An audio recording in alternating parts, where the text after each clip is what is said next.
Donc gouvernement penza tozoko yebisa bino bozwa makambo en main. Donc bon se responsabiliser pour que la population kimia, pour que la population kimia sinon to benga bino ba complice. Comment mutako mona que population ni comment mais qui ne dit rien. Alors c'est lui qui ne dit rien comme ça. Donc c'est qu'il y a ibe makambo. Donc biloko wana to banga est-ce que le gouvernement ba Rwanda bazali ba M23 bazali to moni na ba obazoko kidnapper ba policier bazali. Donc on a ko banga policier ko kuta na policier na zo yeba est-ce que ça policier normal toi ça policier kidnapper. Donc il comme ko bangisa batu. Donc to sengi président papa Kasongo hein to yoka ke fo longa mais na bité tinde mo zo vanda kaka wana vraiment lukela ba policier éducation normale. Donc dans ma ponami tu as vu que une gouvernement d'union nationale et tout le monde a dit que nous tout le monde a San City 1+4 tout le monde a gouvernement Kabila mais il y a union nationale et mais le côté et maintenant on a $. Tout que une élection dans le rôle coquille à une élection mon konza mboka lingi to une élection na PV ya wap na cour constitutionnelle nini na seni nini obo bengele elina mitu seni ya mitu na bino seni ya Senko seni ya Chole seni ya Mbongo oh président Eli Fayulu président Eli na réserve nani ce qui me tourne bien ça la bien. Quand vous parlez que Fayulu est président Eli, avec quel résultat il y a Seni Nini, avec quelle preuve? Au moins que bon, tu vois, docteur, licencié, mais il y a des fois, même quand tu as balaba la cour régionale de la communauté. Martin Fayulu, malheureux candidat, malheureux à la présidentielle de 2018. Le lot, on a coupé sa tête. Pour Martin Fayulu, 100 ensemble à Katoum, à 0.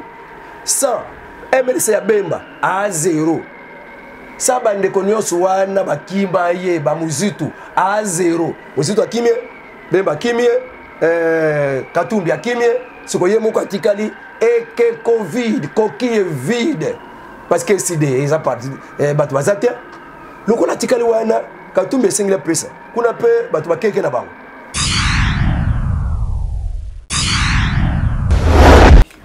Voilà, mbote na bino balandi na biso ya Tindika télévision, bo continuer ko s'abonner, ko partager, surtout ko aimer. Na ba commentaire na bino nde sala biso bien eli bolumba lingara toujours ba commentaire na bino mo ba critique na bino wana sala biso biango et ba sala biso maele bisiko to bunga ki to bongisa vraiment. Merci na bino ba abonner na biso pona maele bo ba sala biso na nzela ba commentaire na bino na pesi déjà mbote na nga na refin ki sombe na papi keli ba boss na nga. Bambote na bino bisika bozali mama Jeninda ya KMB futur député national sans oublier Luka sénateur ya Jésus na bosani opété Charles Mbongo contre Mbongo agence sur na Londres le vrai Njilwa papi atunga bambote na opété Tantine Zozo moi sa papa Edo bambote na bino na bosani te honorable Jean-Jacques Motoale bambote na bisika ozali molobeli ya peuple congolais bambote na bino nyonso balandi na biso ba abonné na biso lelo to koloba toujours ba point oyo vraiment est touché Kinshasa ville province ya Kinshasa ozo sala passe na mawa premier point to koloba par rapport il y a 63 ans de l'indépendance deuxième point to kende par rapport il y a ba kidnapper au bazo que sa ville province ya Kinshasa soni bazo que ça surtout gouvernement actuel soni vraiment mingi pona makamba zo sala et puis ba imboka bazo ka soni les à la table étrangers ça vraiment bana mboka de père et de mère soni vraiment mingi pona bino bazo sala makamba bongo to kolba surtout puis maman belé eza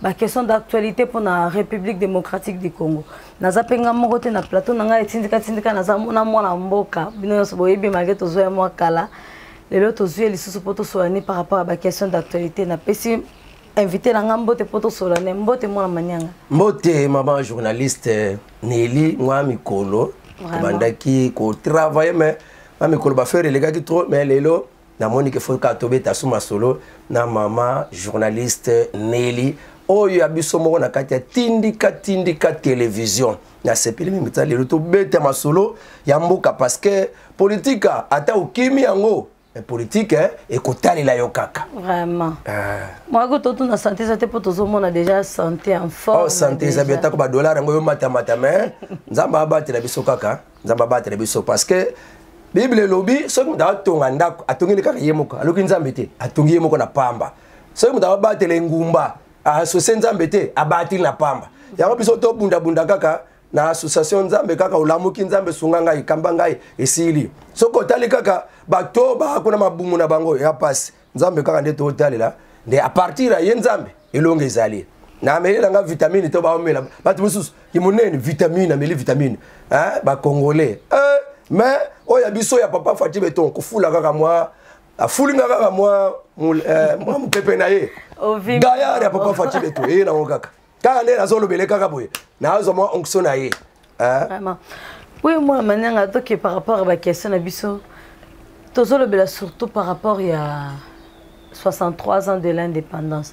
Tout est qu'on fêtait 63 ans le 30 juin. Oh, ni peuple congolais, bakoki ko retenir na bané union soya l'indépendance et surtout na pouvoir et à président Fati.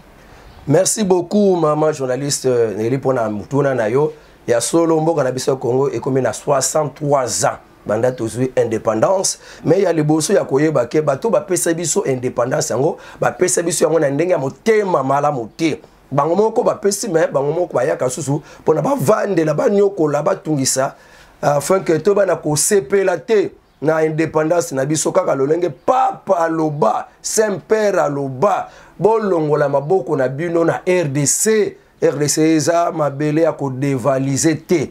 Donc, Saint-Père, papa, il va dire que les Congolais sont mais noir moko eza quelque part et ça là que les Congolais moi va développer ezati la biloko na bango nyonso na sema bele bato mosu ba profiter nango bango ba profita ka eloko te oyo tolobaka servitude nde ngwana bomengo richesse ya biso moko mais bato mosu ba bikela nango mboka ekota na kati ya molimo ya mabe ya servitude nyonso wana d'abord bango ba occidentaux ya mibale ezosala ke to sepela te na 63 ans na biso ya mibale ndenge ya analyste moko alobaki ke ya aussi quelque part faute pe na ngambu ya ba o bakambi biso banda na 60 tikino lelo bango pe bazalaki na volonté politique te pona mwa ndambo o pe quand même ba mindele bazotika ba gouverner bango pe bayibi ba kokobongisa te mabumu na bango donc kotala pe ba oyo bakambi pe mboka oyo na gouvernement oyo le kana oyo mususu pe ya lelo tokobetela bango nyonso maboko te ba mususu baza wana ti lelo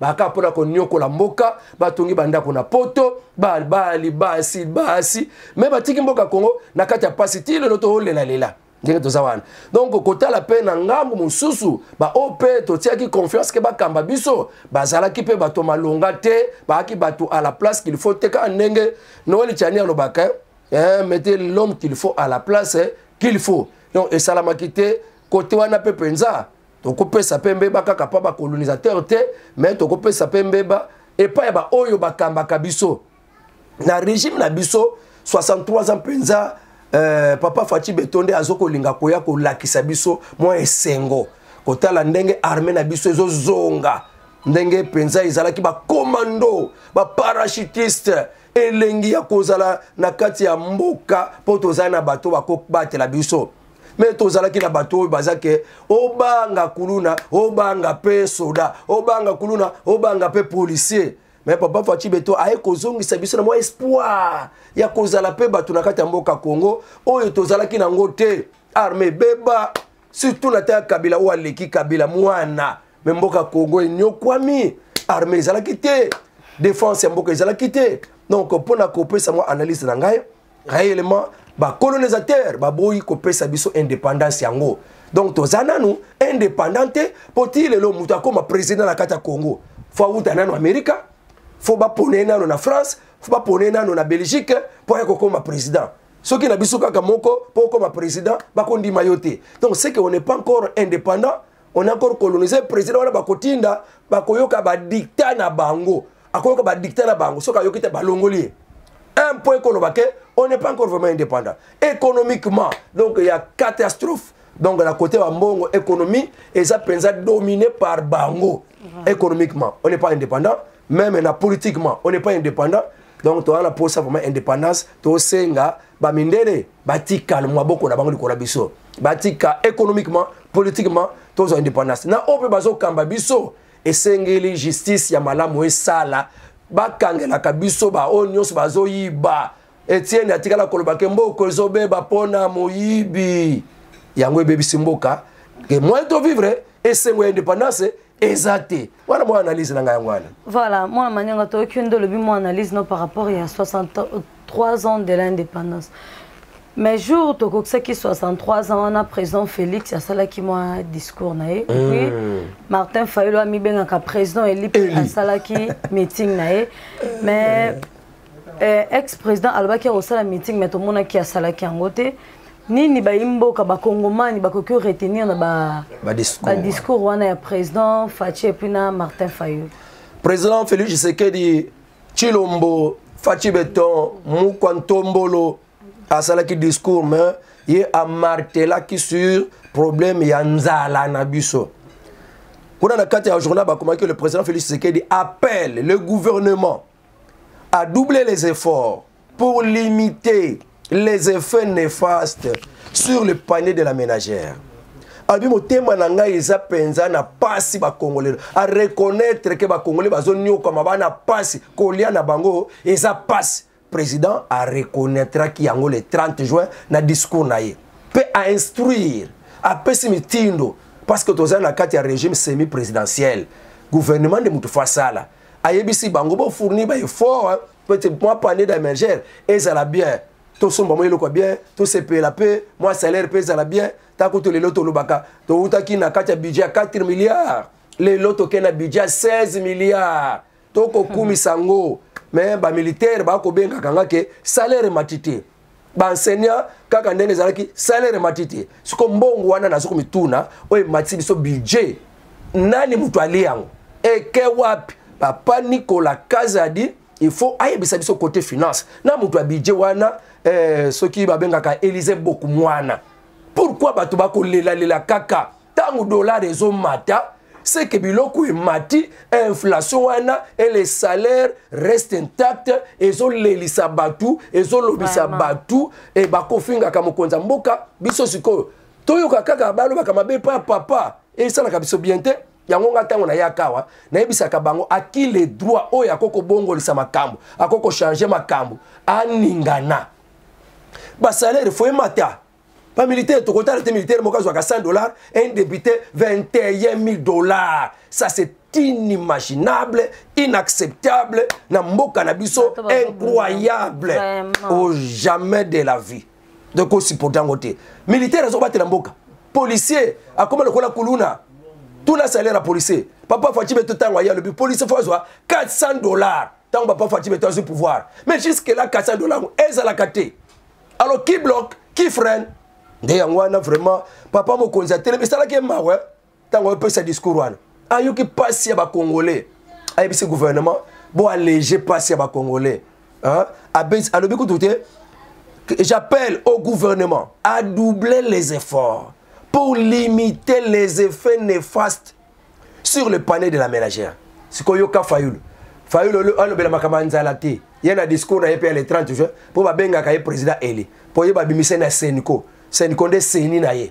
Seni abiso moko penza et bimisa président Félix Tshisekedi. Mais Seniko et bimisa Fayulu comme président.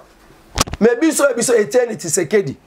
Tangu na 2011 abimaka na yete azwa na ye mais Seni abimisa yete. Alibela kofunda na cour constitutionnelle. Pour bangwana nyuso baza ko na bato Kabila. Bato Kabila. Alors on a prêté un serment à Ndaku Nangaye. A prêté un serment à Ndaku. Asuka peka kwa tobe na peka président Nandaku. Alors Fayulu lokola ye aza Eli na ndenge na ye na Seniko. Seniko abenga ye président. Ndenge be biso to benga Etienne président na Ndaku na biso.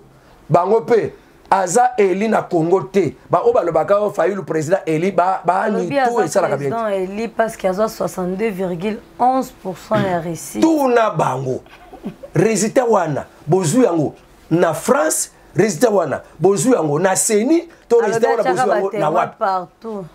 Bon yawone esika wana lobela ke bato nyonso batanga bakoma lokola bato moko mitu esala ka subiente lokola bakoma lokola soki na pesi terme na qualifier bango na fingi bango mais en tout cas neti mitu na bango ebeba ba résultat ka biente pour résultat Seni muta pesa kango yo bino oyo bolobi ke Eli na Eli ya nani na PV ya wapi na cour constitutionnelle nini na Seni nini obo bengele Eli na mitu Seni ya mitu na bino Seni ya Senko Seni ya Shole Seni ya Mbongo oh président Eli Fayulu président Eli na résultat ya nani Ce qui me tourne bien, c'est ça bien. Quand vous parlez que Fayulu est président élu, avec quel résultat il y a Seni Nini, avec quelle preuve? Au moins que, bon, mais tu vois, docteur, licencié, mais il y a des fois, même quand tu as la cour régionale, le binoté, bon, donc Fayulu n'est pas élu, c'est quelqu'un qui est comme tous les autres, qui n'a pas réussi devant le président Félix Tshisekedi. Est-il élo? Sondage nyonso, jamais sondage moko, Fayulu est le cas président. Est-il élo? S'il est élu, c'est qu'il y a un batou, il y a un sondage de colo. Mais pourquoi tant que le président Félix Tshisekedi, sondage news, il y a un 10%, moins de 10%. Mais le président, Nicolas 70%, Nicolas 60%. Au moins, quand on dit que les a fabriqués qui viennent d'enfer. Ils ont enfer, il y a France, il y a Seni.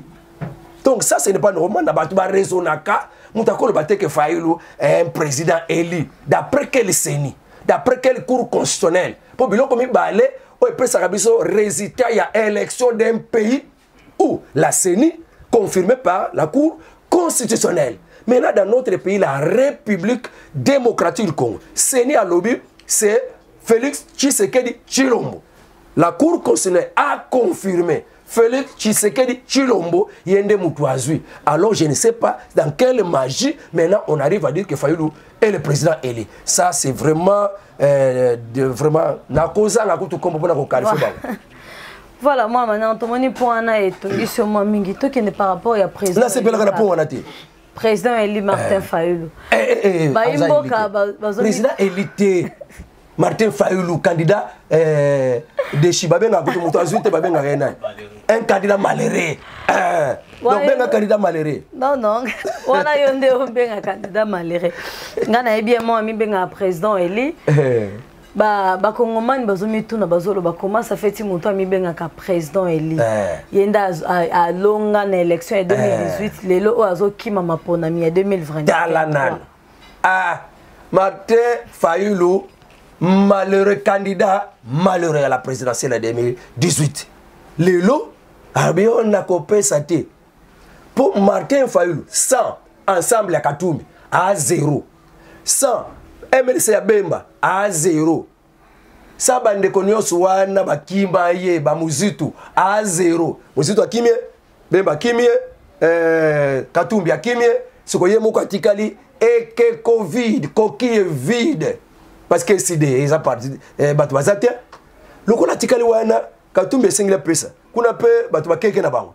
Ba mindele ba yebise ke doit il n'a plus rien à faire, soutenir la candidature de Katumbi. Bo pesa ngo ba mindele ba pesa imbongo pour avant de kimia ye aye kokosa so Katumbi oh non ngana limoni ke na pesa yo place na ngai pesa ngambongo Katumbi a pesa sumbongo yango adosu no basa tombokite yo zuba mbongo no kuna uzimbongo a pe ko sombongo oya ba bisa biso to pesa candidature te yo mto kolesa ba famille na biso yo mto kolesa mwasi na ngai moi ale na kite eside alongwe kadi mape ayambie makamudenga ko beta makuna ba mati ngo beta ma mais moi to boyela Ados Ndombasi ezate. Donc Akimi na yepo d'abord population ezate. Akimi d'ailleurs mbongo pe ya kokende élection. Katumbi mutapesa kayembongo. Kabila mutofwa pesa mbongo. Ba pesite communauté internationale. Donc azara société ba pesa mbongo. Ye azambongo ba ngono sona na ba mbongo wana. Ba to Kabila. Donc ba azumbongo te Kabila boy. Katumbi pe ye ansala eloko na ye. Nani akopesa mbongo? Amone Jacques échappatoire. Dans le bagage processus na bino ezama be allez nana kopesa te donc ils ont échappatoire et puis il reconnaît son échec déjà avant le temps qui a causé les lois que l'élection a causé devant le président Félix Tshisekedi déjà c'est déclaré l'échec avant bon on peut ça langote a kopesa ba candidat na yembo oui oui t'as la sondage belé qui combien il y a est-ce que c'est à l'égal déjà 20%.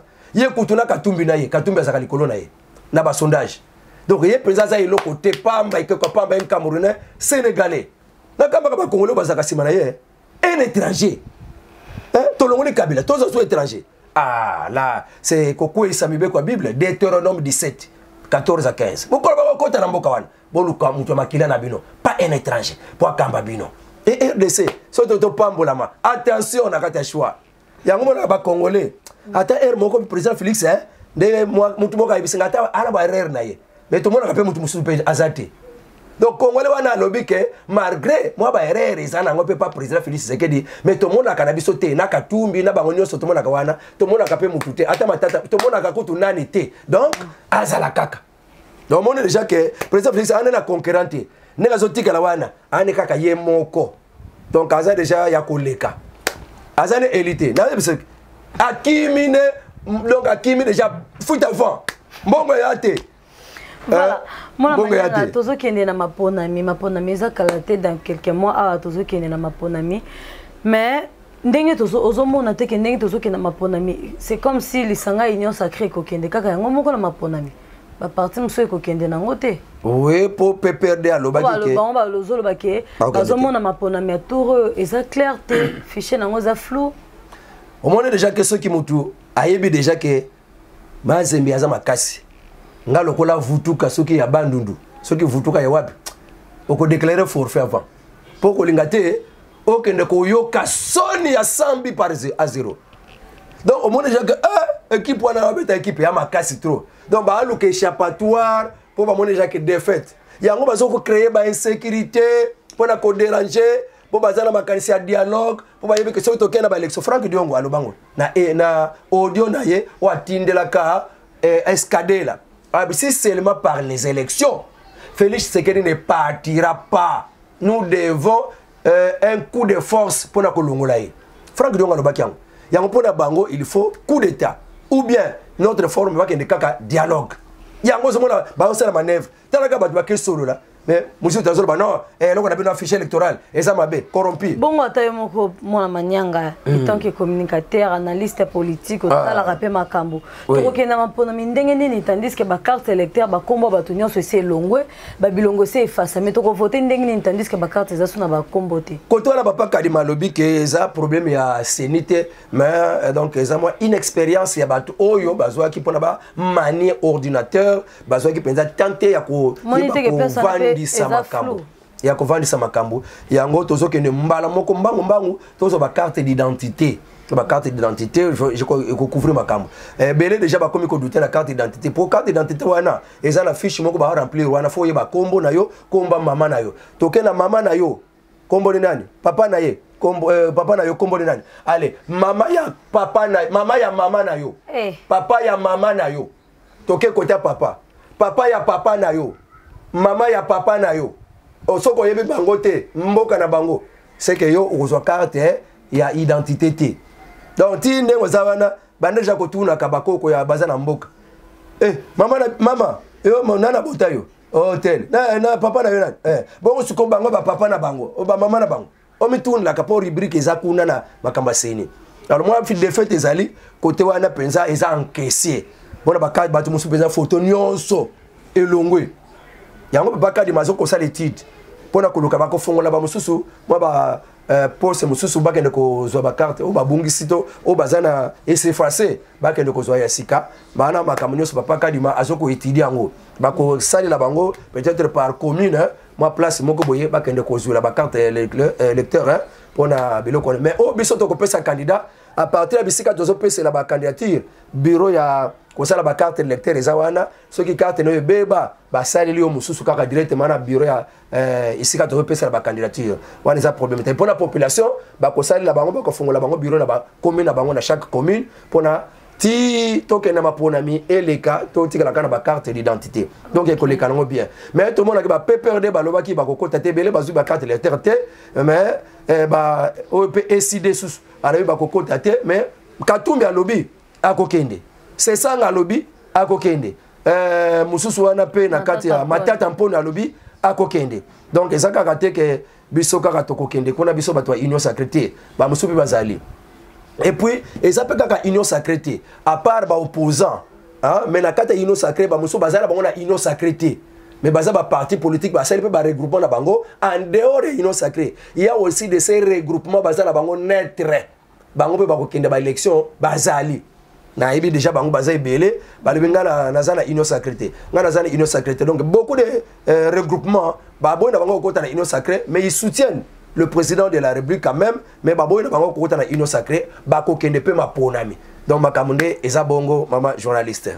Voilà, merci beaucoup mon manianga to kende par rapport à insécurité mikolo oyo le katolela lela ki mingi pona insécurité ya este babuzo boma papa ba maman bazo kufa bandeko na biso vuma bazo kufa mais lelo oyo comme na ville province de Kinshasa donc toza sous na place à kotambola te même l'école moto insécurité même na ba taxi bis na ba taxi partout insécurité poni bazo kidnapper bato bazo boma bato oui tant que mon mboka nini ba mesure nini gouvernement zo pona ba insécurité wana nyonso eza na RDC.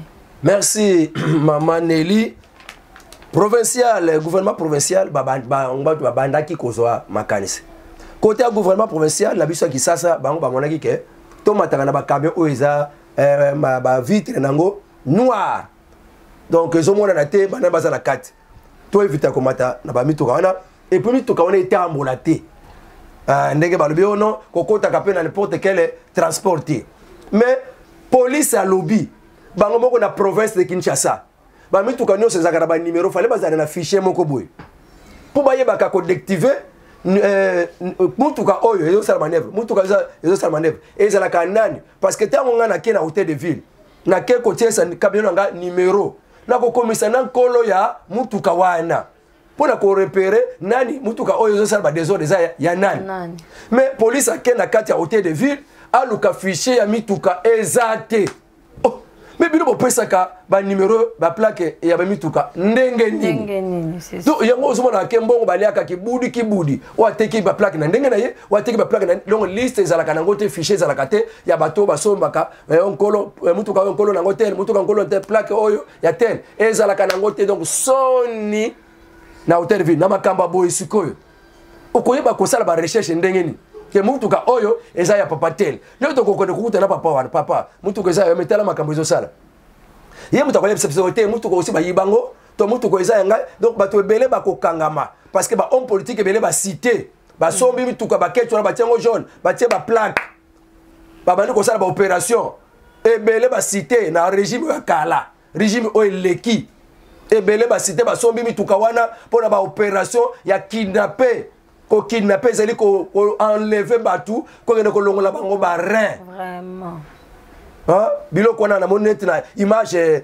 siliko la Sabino déjà obozo landa siliko landa ba image wana siliko landa déjà ndenge nini makamba ngo ezoleka na bana basi ba koti la copia copia la ba jeune fille ba maman te ba jeune fille ba koti la kati ya copia eza soni pe mawa ba nani bazo sala bongo ko créer sécurité il y a déjà bato belé ba prophétisa ba prédisa déjà que tokotia insécurité na mboka pour gouvernement et président Félix Aeba na ko gouverner té bato ba sanzaye moi manière donc ce qui tolandi bien le belno linkolobaki insécurité on eza causé pour na ko sa régime actuel c'est ça bato ba sanza parce que le ka bato ba yina Félix comme ça bango ba zonga bango ba yana pouvoir c'est ça déjà ba lobango ba chadari il y a des mains noires derrière babiloko nyonso soko landreka batu nyonso wana bazozwa moko alobaki ke ngana kolakisa bisika nyonso bandeko wana bazali oto osala musala wana bandako mususu oyokaka te oyebaka te porte ya ndako efungwamaka ka ndako nanu tazalaka kuna donc oyebaka te mutu abimana no kuna te boyebaka pe te bana bazalaka kuna nzoka baoperaka bandako wana eza na kata kisasa na bahôpitaux mususu eza mobilisé mpona kolongolaka bare ya batu bazoloba bango moko. Donc biloko wana eza penza pasi me bato kaka baza sima biloko wana kaka ba oyo balingi bakoma bakonzi lobby biso to yina président Félix to yina ye azo gouvernement tala pasi na takuta kabila ezalaki te bato bazo sala bongo bazo tinda biso nde to yina président bango wana nde balingi bakoma bakonzi lobby bango wana baza na se biloko na bamobondo babiloko banlèvement est-ce que ezalaki penza te et ça qui va moko na kaelimo mais oh et comme non c'est vraiment ce n'est pas possible donc il faut penser ndenge papa Peter Kazadi alobaki ke soko totindi bango na ba justice ba kobimisaka bango na ba avocat ba kobimisaka bango na ba magistrat et sengeli la police kaka s'occuper na bango jusqu'à leur jugement public et puis to kolokela bango solution jamais to kotinda bango na ba parquet jamais to kotinda bango na ba tribunaux ba kokende kuna te donc nde ba mesure bazwaki et ça phénomène moko pasi kaka ba homme politique kaka pona mabumu pona pouvoir ba kongole ba kufa de nzamba kota likambo pouvoir do bazo bundisa pouvoir ya président bazo bundisa pouvoir ya président Félix Tshisekedi. Mais moi, je suis bien pouvoir parce que pouvoir le président Kabila. Justement, merci beaucoup la question. Parce que Papa Chole P. Nganganzambe alobaki ke reproche au président Félix Tshisekedi Sali Bango au ba changer base à l'église au milieu du village Bango ba kotika la kaka bongo parce que ba accompagner qui Etienne Tshisekedi ba accompagner P. Félix Tshisekedi na combat ya opposition tobo yangote eza bongo opposition travail na ye ndenge combat ya Félix Tshisekedi pe Etienne Tshisekedi ba bunda kisa manduki ba bunda kisanke baluka liwa ya mutwaza wana donc combat opposition ba combattre bizali ya mabe ozo sala mana régime pe ba pesi solution mais changement izalaka kate changement izalaka kakate mais eya kokamwa na batu oyo siko nini bozozwa na président Félix Tshisekedi ya mabe balobi oh mauvaise gouvernance oh bozozwa papa mokozi mais boye parce que mauvaise gouvernance oyo eyendenge nini parce que batu bazalaki lobby na kate pouvoir balingi te mutu aza sur place à gouverner bien et sengeli kutu banganga nzambi wana tozala elongo na gouvernement parce que le gouvernement a zobunda pona bolamu ya ba peuple congolais. Oh ba no futa minerva la classe non mbongo ekomi la classe ekomi ofele ya kotanga tangisa ba na classe. C'est que ba catholique on a fait CPLA. Ba compagnie qui opposition. Mais opposition lelo ekomi to kota manenga to sala coup d'état pour longwa. Opposition to simba manduki pour to sala coup d'état mokonza longwa. Ah to kota ba mobondo to pesa ba to machete pour ekoma kuluna en plein na ba kuluna wana. Ezala ngona simba ba politique ba wana. Nana yebaki ke Frank Diongo ana sima bangala wana ya ozone. Nana yebaki. Donc il y a des hommes politiques na sima kaka pona nini batu ba lemba. Arrestation à Frank Diongo bimisa ki ba dossier belé na sima. Belé.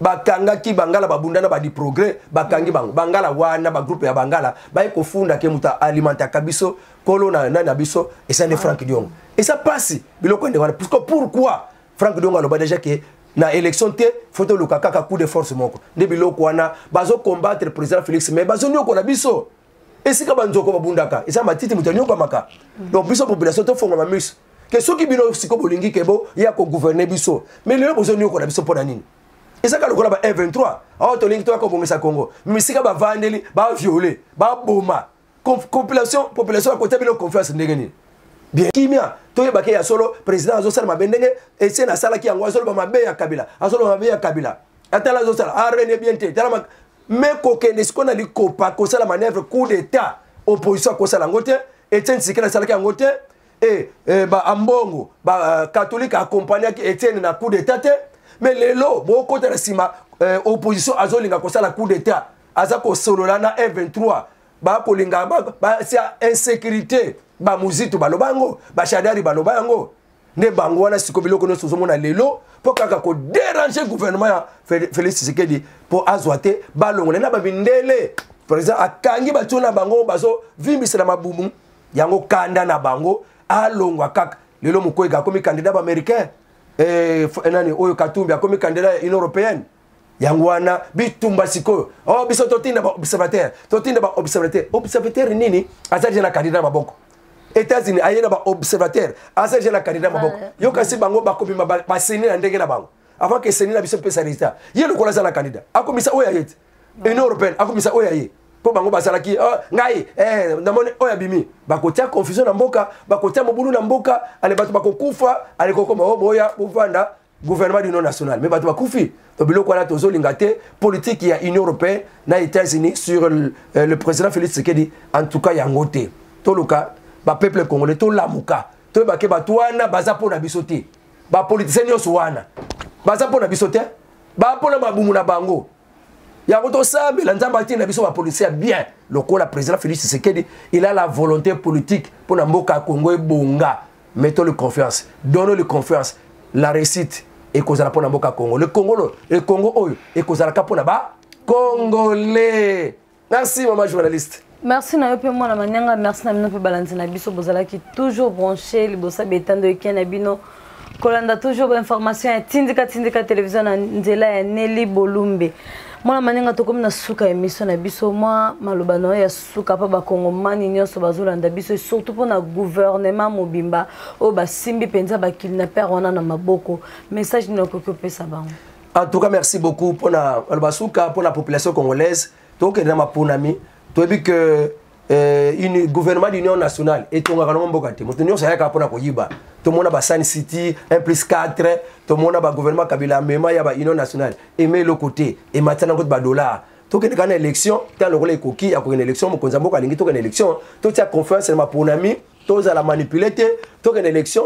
Au bout du président Félix, pour nous, il y a le président coup d'état la président na élection to tika na biso ko bundana to ke na élection majorité ekotala wa ko mabimi wa ko pour la politique OK sur to kende wana donc na sengi bino vraiment l'unité ezala makambo to zebisa gouvernement bolu que la population kimia biloko nyoso tango zoya tango ebanda kamo bono tango ebanda bolinga te koyoka nde comité na niveau te comme na ba Congo central mais bozozo linga kuto kotala ngote bangombe bazawana nana koyoka nana koluba donc bozala wana pour la protection de la population.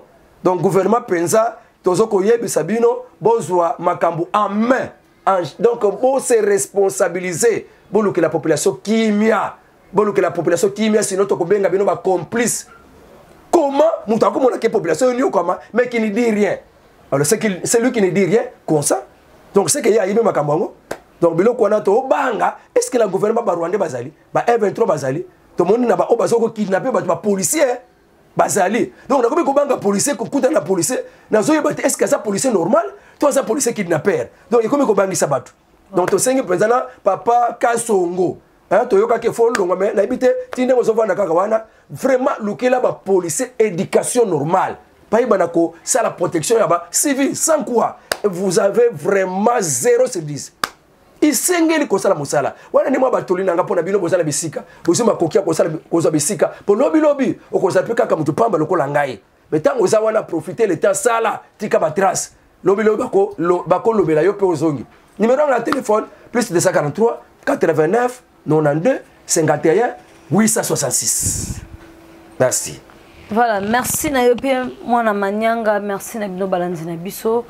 Bon, ça a toujours branché pour nous, toujours d'informations, biso tolobara toujours vérité, la vérité. En tout cas, na ko senga na gouvernement, botia vraiment batwana maboko pour babomi, bazape na ba famille de là qui babomi bana, pas sinamawa.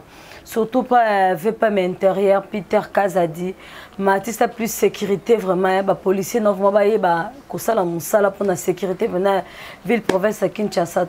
Tokomo tambola na insécurité donc okomo tambola mo kozo banga moni na babata moto bakomo matepso transport pa ebike o lingo mata sur deux personnes te ozo banga fo mata yo moko okoma na destination na donc et comme longa ta bandel ti Victor des aki 1500 o comment futango 4000 ozo kende yo moko en tout cas vraiment insécurité comme ma casse na ville province à Kinshasa total koto kuluna total koto bazo kidnappé en tout cas les qui toko mingi tezo s'appelle Sony mingi pour na régime ya président Félix Sony les avons pas si mingi pour na tala biso likambo papa bana baza libanda tande bazo seka biso atotikala na mboka bon matin vraiment sécurité merci na bino balanzi na biso merci na babone biso tokutani prochainement merci bye.